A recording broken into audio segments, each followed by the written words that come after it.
This is Dr. Vidhya Subramanian, consultant diabetologist, SRV Family and Sugar Clinic from Padi, Chennai. So I'm going to give a health talk regarding hypertension. Before going to the hypertension, what is the blood pressure? So people usually ask, what is blood pressure? So blood pressure is usually heart is a pumping organ. When it contracts, it gives the pressure over the blood vessels. So the pressure over the blood vessels while the contraction of the heart is called systolic blood pressure. When the heart is relaxed, rest in between the beats is called diastolic. So if you take this, this is a BP monitor, like this is a toys. Here you can see 180, 80, two measurements. So blood pressure is measured as systolic 120, diastolic 80. So you cannot have only one value. This is systolic divided by diastolic. So 120 divided by 80 millimeter of mercury. This is a normal blood pressure. So it can be vary. The blood pressure is not same for everyone. So it may be vary for female, male, pregnant woman, lactating woman, or obese patient, lean patient, or working or sedentary. So according to the lifestyle also, according to the time also, morning, evening, or after working, or when you're taking rest, or while sleeping. So some amount of fluctuation is there in the blood pressure. So when we call high blood pressure means the systolic blood pressure is more than 140 and diastolic is more than 90. That too persistently increased. So this is not like once you are getting high blood pressure and afterwards it has become a normal thing. So it is not like that. Persistently the pressure is increased and irrelevant of your work or irrelevant of your rest or food, then it has to be called hypertension. So what is the reason for hypertension? Now everybody knows that main reason is the stress and lack of exercise, obesity, diet. Diet means like taking fast food, taking packed food, taking so much of sodium content food and trans fat food, so much of lifestyle change.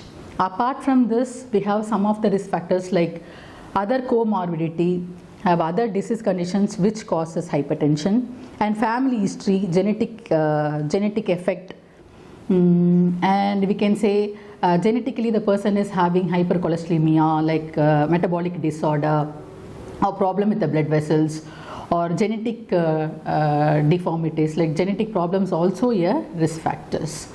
So how to avoid this? Why we have to know about this hypertension? This hypertension causes so much of death and so much of complications, like people are dying because of stroke, heart failure, kidney failure, or become blind. These are all the complications of hypertension.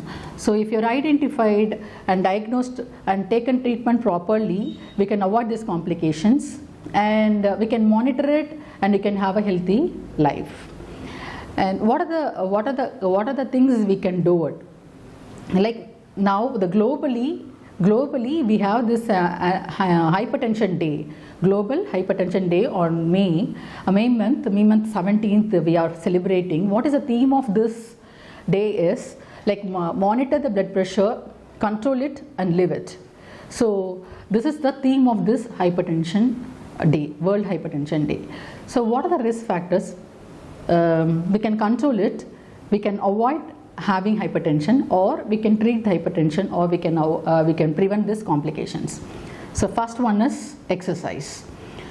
So doing exercise depends on individual. They can go for walking 30 minutes, aerobic exercise 30 minutes per day, or they can go for Zumba, yoga, whatever they like it. So if they are doing exercise, or whenever it is possible, you can climb the stairs or you can walk till the bus stop, or some other daily activities if you do, that is also good, it helps. And obesity. So now even the childhood obesity is very high, not conscious about the weight. So if you reduce the weight, taking a proper diet, this also helps to prevent hypertension. Diet is a major thing now. So what are the type of food you can take? Balanced diet, high fiber diet, fruits, vegetables, and low saturated. You have to avoid saturated food. And if you take salt, salt content is very main. If you take more salt, the hypertension is more, pressure is more. So you have to restrict the salt content. Salty items like preserved food, salty chips, and dry fish, all things can be avoided. And table salt can be substituted by herbal salt or rock salt. And why we have to convert this? What is the benefit of this? Like rock salt or Himalaya salt or any different salts, if you take that is having more minerals, and the saturation of this salty things like content of salt is less, and because of the minerals it is good for your body health also. So, and table salt should be avoided, and all our food content is having already the normal amount of salt, so added extra salt can be avoided, and packed foods, tinned foods can be avoided. So by that we can prevent this hypertension, or we can treat, we can maintain it.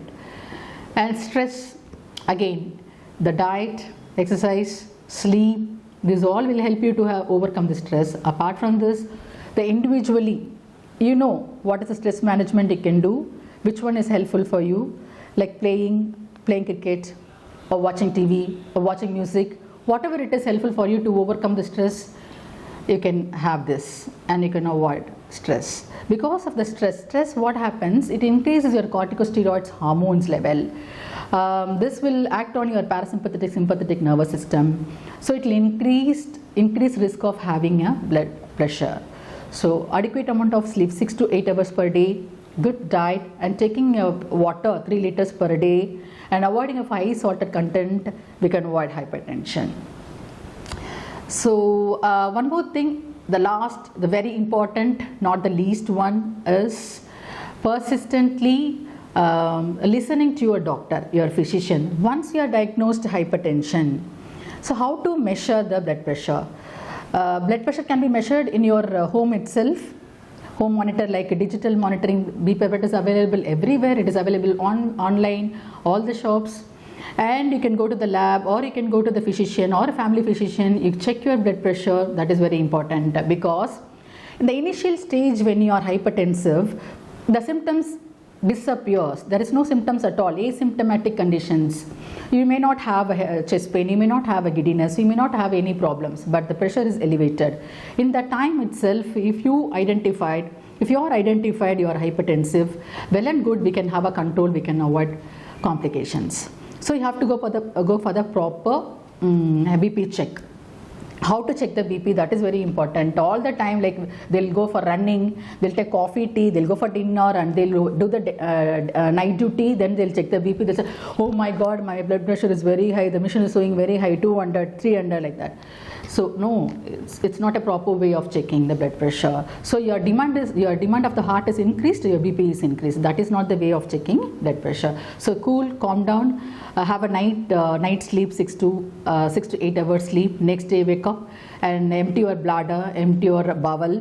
Okay, take 1 glass of warm water or normal water. Sit quietly for 5 to 10 minutes. Okay, keep the apparatus in the chest level.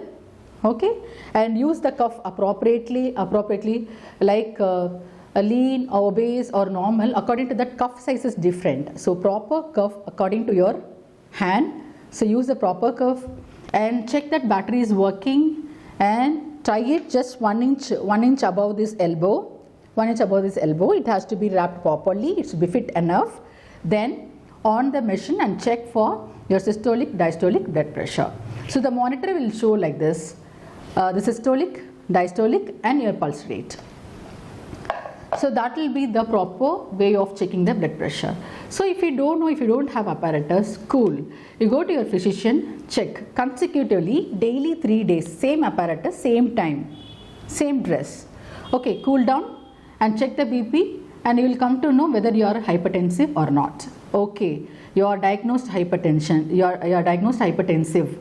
Then it is very, very important, doctor will prescribe the medications that has to be taken properly, persistently. Adherence to the medications. That is very important. Now in the clinic I'm seeing the patient is diagnosed, we will be giving the medicines for 30 days, we'll ask them to come for the follow-up, that's all. They think next time after 1 year, after arising any complications, they'll come, doctor, you have given only for 30 days. So my BP become normal, so I left the medicines. No, it's not like that. Once you are diagnosed hypertensive, you have to have a follow-up. If we are saying I come after 30 days, you have to come and see us. Then we'll be measuring your BP, and if you want to, if I want to reduce your dose, I'll reduce and give, or I wanted to increase your dose, I'll increase and give. And I'll tell you when it has to be, how it has to be, tapering of the medications. So you have to adhere to your physician words, and you have to have a follow-up, and proper monitoring should be there. And well and good if you have a ambulatory blood pressure checking, that is at home. If you check the BP and monitor it and keep one diary, BP diary, and morning and evening check the BP level and write. And whenever you see for the next time, if you are seeing the physician, you can show the diary and get the help from your physician. So proper diet, proper exercise, adherence to the treatment, very well we can avoid all the complications. And so many heart attack, massive heart attack, chronic kidney disease, stroke, transient ischemic attack and cataract, all can be, vision loss, all can be avoided if you have a healthy lifestyle, adherence to the medicines and checking of your BP frequently. Thank you so much.